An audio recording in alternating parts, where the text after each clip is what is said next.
Hey, what's up guys? Welcome back for another video on the View into Huck's World, and we got another nice, unique looking watch face for you all to check out in the Gear Manager store. Now this one is called Geo Matrix. It's a very unique cube looking watch face.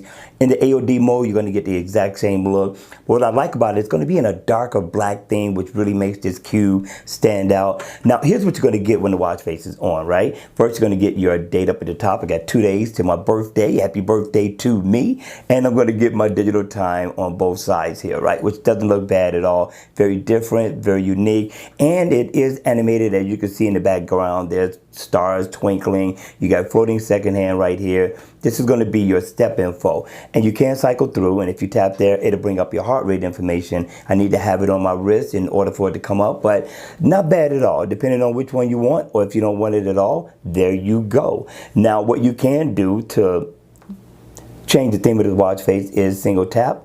And you can change the color to 3 different colors.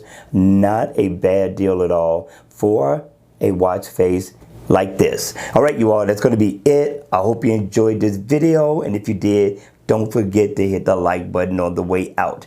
And with that, I'm going to see you all at the next video. Enjoy, have fun, be safe, and I'll see you all later.